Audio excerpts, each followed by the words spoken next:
It's 8 o'clock.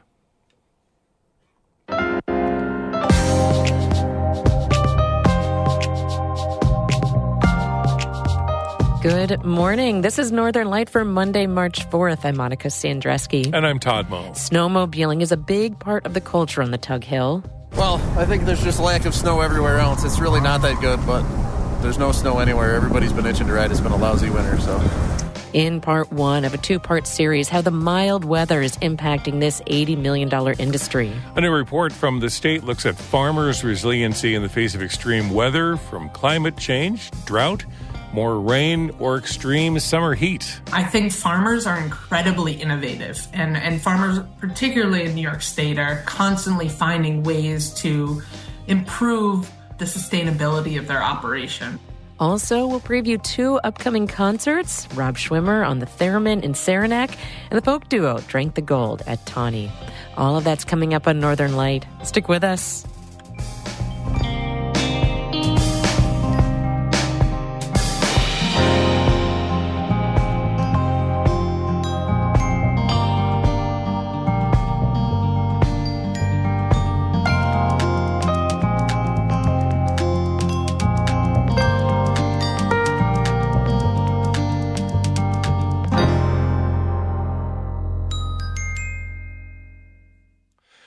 Broadcast of Northern Light here on North Country Public Radio is supported by Adirondack Experience, the museum on Blue Mountain Lake, presenting their new Eclipse Experience Zoom series on select dates in March and April. Details at the adkx.org. And by Apothecary Chocolates, making gourmet chocolates by hand from all natural herbs, botanicals, and tree syrups. apothecarychocolates.com.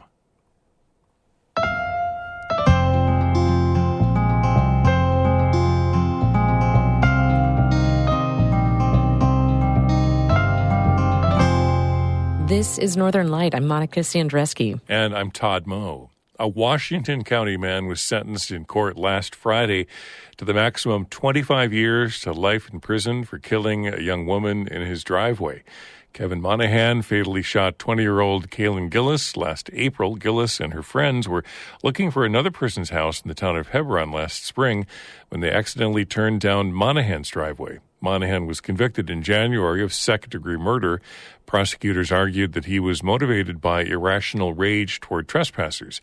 Monahan said the gun went off by accident, and he thought his home was under siege by intruders. At his sentencing, the judge said he felt it was important Monahan remain behind bars rather than be free to harm more people. Snowmobiling is a big part of life and business in Lewis County, home to about 25,000 people. According to a 2021 Lewis County Economic Impact Study, about 900 jobs and about $80 million in annual sales are attributed to snowmobiling on the Tug Hill Plateau. But you need snow to make that money, and both this winter and last winter have been short on that commodity. Last month, reporter Amy Feiereisel visited Lyons Falls in Turin snowmobiling hotspots during the area's first good snow weekend. This is her report. It is a cold, cold Friday morning in Lyons Falls, and there are snowmobiles everywhere. Just off Route 12, where it runs through Lyons Falls, Tom Dysart is getting back on his snowmobile. He started riding a few hours ago, about 40 miles west in Redfield. Been doing it forever. It's just a good time. Always have fun. The adventure. Dysart is up for the day from Rochester, where snow coverage has been thin this year. How long have you been coming to this area? Since I was a little kid. Really? Yeah. My cousins lived up here when I was little, so I've been coming up here literally since I can remember. What do you like about it here? There's snow where there's not other places, at home in particular. Hundreds of other riders have come for the same reason. The weekend I'm here, the Tug Hill is one of the only places with open snowmobile trails in all of New York State. Dysart says that's why it's so busy. Well, I think there's just lack of snow everywhere else. It's really not that good, but there's no snow anywhere. Everybody's been itching to ride. It's been a lousy winter, so. While snow has been falling in the region since November, with several big thaws, it hasn't been sticking around. The snowmobiling season has been delayed until now. A big storm dumped several feet of snow on the Tug Hill Plateau. And finally, places like the Edge Hotel in downtown Lyons Falls are full. They are chomping at the bit just to get in here. We're full. And we've actually, just this week, because it's our first actual snowfall, we've been full since Wednesday. That's Alyssa Hayward. She's been working at the Edge Hotel for over 15 years. She's had a front row seat to the growing snowmobile industry in Lewis County, which brings in about $500,000 in tax revenue each year. I mean, I used to ride when I was younger with my parents, and it's definitely grown since then. It used to be more of like your weekend type of sport. I mean, you're seeing people now that are like, we'll come during the week instead. We'll take time off from work. Almost Tuesday through Sunday, this place is filled. But until just a few days ago, the Edge was pretty empty, idling in that time between the end of ATV season and snow that sticks. I would call it the dead season. You have that lull period until you have that snow that flies. The problem is that dead season has been getting longer. Snowmobiling season on the Tug Hill has traditionally been late December through March, sometimes into mid-April. But the last few years have been warmer. Snow is falling, but not sticking, with thaw after thaw after thaw, a trend that's consistent with the effects of climate change. Last year, we didn't really have a winter. It was not ideal down here. The trouble is, Hayward says many businesses do the vast majority of sales during winter holiday weekends. All of your restaurants are going to be located on your trail systems. So they do absolutely bank on having the snowmobilers around. I mean, there's some places that are only open in the winter. Just a couple miles northeast of the Edge Hotel in Turin is the West Wind Motel and West Wind Power Sports, where Tim Sadowski rents rooms, townhouses, and a fleet of 50 snowmobiles to lovers of the sport. He says the shorter seasons aren't as bad as people make them out to be. And I see the posts on Facebook, and I see the negativity about, winters are done and this and that. And yes, the seasons are getting a little bit shorter, but it's not as bad as everybody thinks. He says snowmobiling in December has never been guaranteed. I have a question. Mm-hmm. Do you believe in climate change? Yes, I do. I mean, it's obvious. Sadowski says weather is more erratic, more strange, and he has firsthand experience. The West Wind was hit by a tornado in early August during a severe windstorm. The fact that an EF3 tornado hit on the side of a mountain is unheard of. The fact that a tornado hit at all. But Sadowski is optimistic about the future of snowmobiling and tourism in the Tug Hill. In fact, he says some of the changes they've seen over the last decade have been positive, like less intense snowfall. It's easier to groom. The 8-foot snowstorms don't do anything for us. It's harder to work with. But Sadowski says the shorter seasons, even if just by a week or two, are posing a real challenge to lodging in the area. The same amount of visitors are trying to cram into a smaller window. You're trying to, basically take, like a gallon of milk and squeeze it into a quart at one time, and it's just not going to fit. It makes the feast or famine dynamic here even more intense. So does less snow elsewhere, because bad conditions in the rest of the state usually means more visitors to the Tug Hill. That's certainly what's happening here today. Back in Lyons Falls, the Boondocks Bar and Grill is bustling. Did you read the special, Gary? The parking lot is full of sleds, and a group of older men walk through the door, dressed in helmets and riding gear. My name's Jim Holbrook. I'm from Phoenix, New York, and we come up on Tug Hill to ride. We do probably 3,000 to 4,000 miles a year. They love it here, he says, and have been coming here for decades. For many snowmobilers, the Tug Hill is a home away from home. Of course, if they could, Holbrook says they would ride closer to Phoenix. Been waiting and waiting. Down in Phoenix, we have no snow. So now everybody's up on the hill because it's the only place to ride. And he'll keep coming as long as there's snow. The economies of Lyons Falls and Boonville and Lowville are counting on that. Amy Feiereisel, North Country Public Radio on the Tug Hill Plateau. I'm going to set you at this table right over here, sir, okay? Tomorrow, we'll head back to the Tug Hill to learn how volunteer snowmobile clubs keep over 600 miles of trails groomed for snowmobiling season.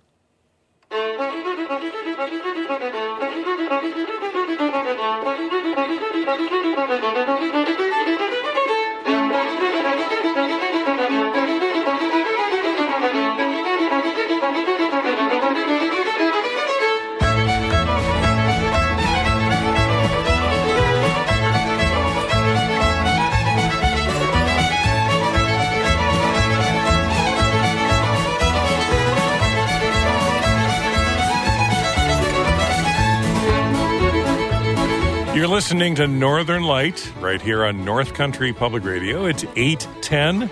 Good morning. I'm Todd Moe. And I'm Monica Sandreski. Coming up in just a few minutes, we've got music from featuring a folk group from Saratoga Springs and a solo artist on piano and theremin. That preview coming up in just a few minutes here on Northern Light.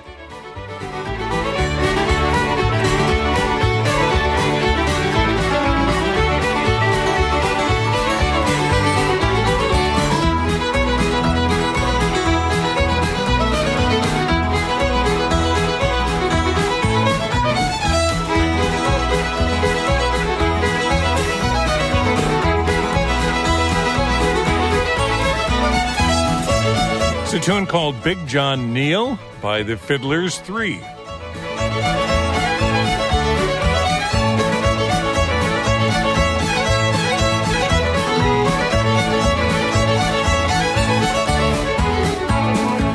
Northern Light is supported by the Village Mercantile in Saranac Lake, established in 2011 with a mission of community-fueled solutions with essentials for home, camp, and gift-giving.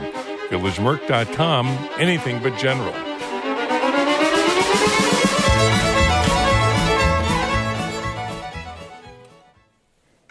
The New York Power Authority is warning ice fishermen to beware of changing water flows around the St. Lawrence River dams in Messina during this late winter season. NYPA uses the main Moses Saunders Power Dam and the South Channel Long Salt Dam to manage water levels in the late winter and spring. The agency says that can result in rapidly changing river flows and potentially unsafe conditions, including quickly changing ice conditions. NYPA says water can be released through the Long Salt Dam with very little notice, so it advises caution, especially in the South Channel and near the Long Salt Dam spillway. Agriculture is a major contributor to climate change. In the U.S., the industry accounts for 10% of greenhouse gas emissions. But at the same time, climate change is going to fundamentally change agriculture, and that threatens a big part of the North Country's economy. A new report outlines how climate change will affect the industry and what farmers can do to adapt. Catherine Wheeler reports.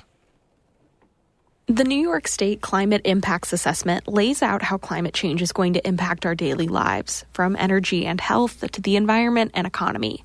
And agriculture, one of the North Country's leading industries, is linked to it all. Agriculture is connected to all other sectors of the New York State economy. That's Cornell University Extension Associate Deborah Aller. Aller is one of the authors of the agriculture chapter of the Climate Impacts Assessment. And that's something we do highlight in our chapter, is how agriculture is connected to transportation, is connected to human health, is tied to water resources, is tied to buildings.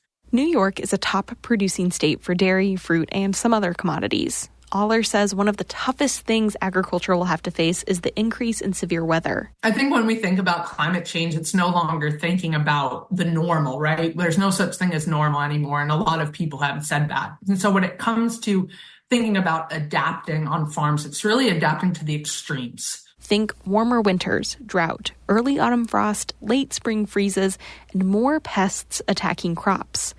Aller says farmers need to prepare for more rain, too.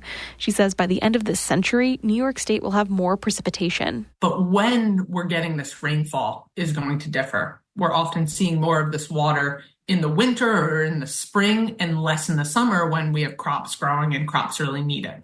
And having more precipitation in the springtime, for example, as well, makes it more difficult for farmers to get in their fields for planting, and also in the fall to get in for potentially harvesting those crops. So the shift in the timing of things is becoming a real issue. Another factor is increased summer heat. Aller says dairy farmers will have to adapt. Not just the fact that the temperature is increasing, but the fact that we're having more heat waves and days with excessive heat units, which can be really detrimental to the health and productivity of dairy animals. Aller says climate change is a threat multiplier for farmers. It compounds the factors that already make farming hard, like the worsening weather. Farmers are already stressed with tight profit margins when it comes to agriculture production and really strict issues with labor or labor shortages. And so climate change is really exacerbating these already existing stressors. All of these things sound really scary, but Aller says there is hope.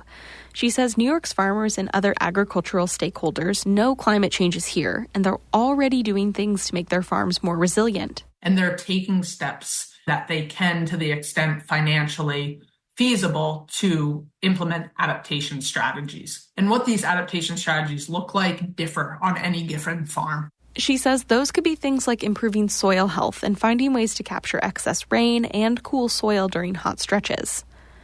Aller says farmers will need technical and financial support and research to help them adapt from places like Cornell Cooperative Extension and the USDA.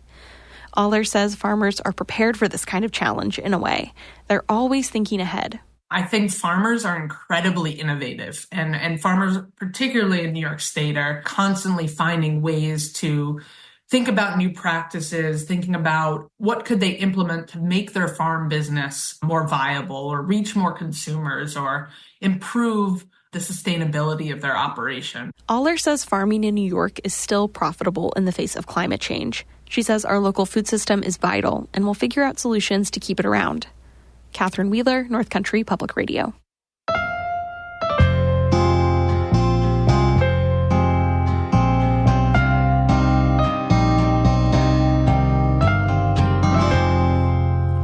State environmental officials are warning people to be careful burning brush before the annual burn ban takes effect on March 16th. The Department of Environmental Conservation says the light snowpack from the mild winter has led to very dry conditions earlier in the year. The DEC says forest rangers and local firefighters have already responded to early fires in multiple counties. They were caused by debris burning, with wind carrying the fire to grassy and wooded areas. If you're burning brush and having a fire, always monitor it. Don't burn on windy days, and have water or equipment ready to extinguish the fire if necessary. The statewide burn ban has been in place since 2009. The DEC says it's resulted in a 42% decrease in the number of spring wildfires. The burn ban this year is March 16th through May 14th. A stray cat in Watertown has tested positive for rabies. The Jefferson County Public Health Service said a member of the public took in a stray cat that developed symptoms of rabies and later died. The county says there aren't any known pet exposures, but 3 people are known to have been exposed to the rabies infection. Rabies is a fatal disease that attacks the brain and spinal cord. Symptoms can take weeks or months to appear. Any mammal can contract rabies, but it's most often seen in bats, raccoons, skunks, and foxes. Health officials say there have been rabies cases across Jefferson County, and to avoid contact with any unfamiliar animals, officials say to remove pet food from outside your home that would attract wild animals, and to keep your own pets' vaccinations up to date. Jefferson County Public Health is hosting a rabies vaccination clinic on March 21st. Both of the North Country's Division I women's hockey teams are going to their league semifinals, and they'll be playing against each other. St. Lawrence University swept Yale in a best-of-3 series over the weekend at Appleton Arena in Canton. Clarkson University did the same against Princeton at Shield Arena in Potsdam. The two advanced to play each other at the ECAC semifinals on Friday at Colgate in Hamilton. St. Lawrence and Clarkson have a fierce rivalry that goes back decades. Clarkson and St. Lawrence finished number 2 and 3 in the ECAC. Colgate ranked number 1.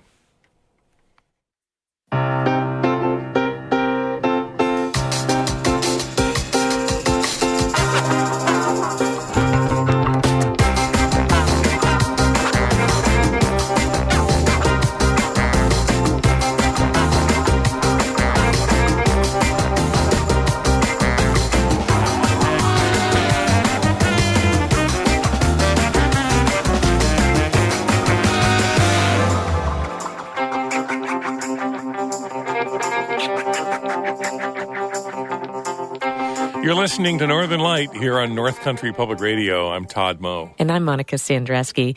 In just a minute, we'll preview a couple of concerts coming up next weekend, one featuring traditional Irish folk songs and the other, the mysterious theremin. Then stick around after the show for Bird Note, how to give chimney swifts a place to live when there are no chimneys. That's just ahead at 8:42.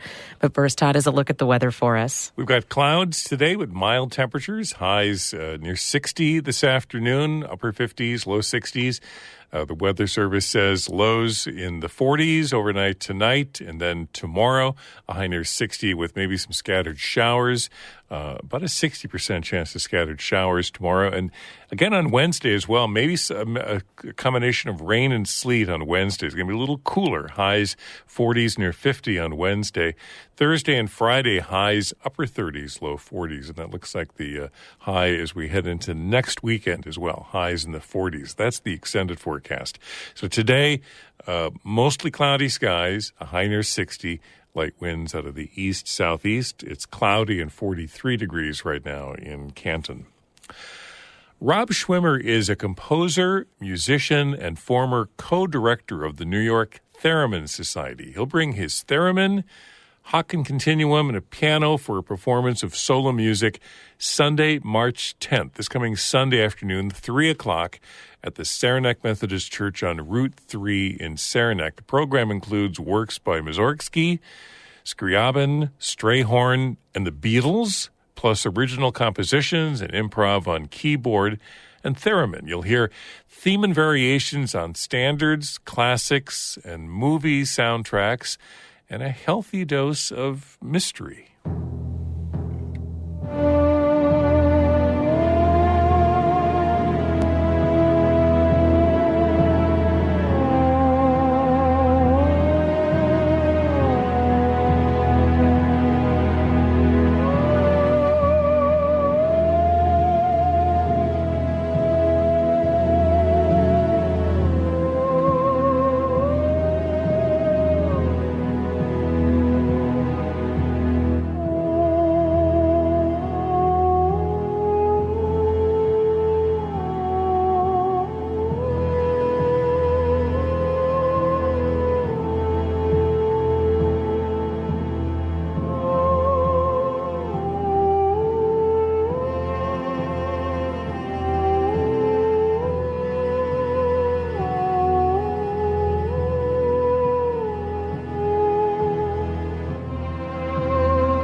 Mussorgsky Schwimmer Elegy, performed there by Rob Schwimmer on his theremin. And you can join him for a concert, a solo concert, Sunday, March 10th, this coming Sunday, 3 o'clock at the Saranac Methodist Church on Route 3 in Saranac.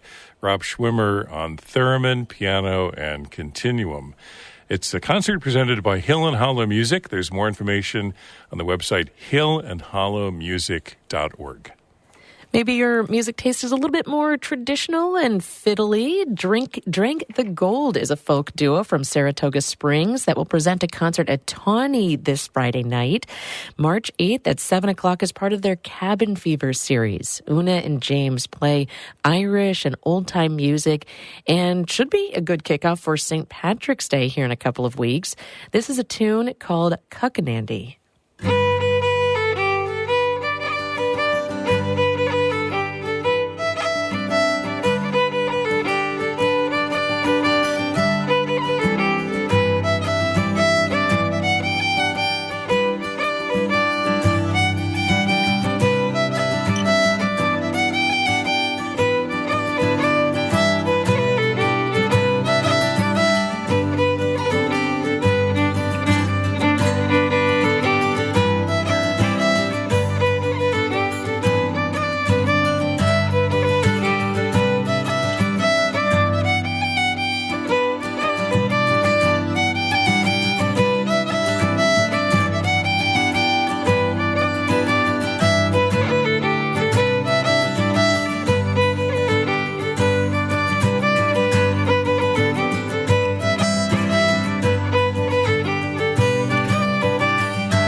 Drink the Gold. They're a folk duo from Saratoga Springs, and they'll be presenting a concert at Tawny this Friday night, March 8th at 7 o'clock as part of the Cabin Fever series. So much to enjoy throughout the region, so many concerts, so much music. I'm thinking of a few events coming up at the Tannery Pond Community Center in North Creek. On March 10th, there will be more Irish music to enjoy. As part of their Winter Coffee House series, the McCrells, an Irish Americana group, will be performing. Also coming up on the 12th, the faculty from SUNY Adirondack will be opening an art exhibit there. You can check out the work from John Hampshire and Rihanna Hogan, along with the pinhole camera photography from Renee O'Brien. Find out more from tannerypond.org.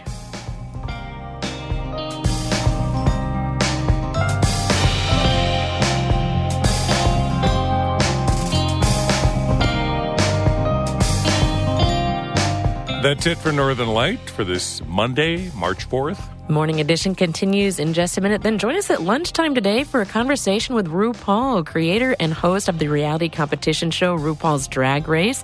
The TV series has run for 16 seasons, during which he won 14 Emmys, and now RuPaul has a memoir about growing up Black, poor and queer, and how he forged a new and glamorous life in punk rock and drag. That conversation between noon and 1 o'clock right here on NCPR. I'm Monica Sandreski. I'm Todd Moe. Thanks for listening. Be well.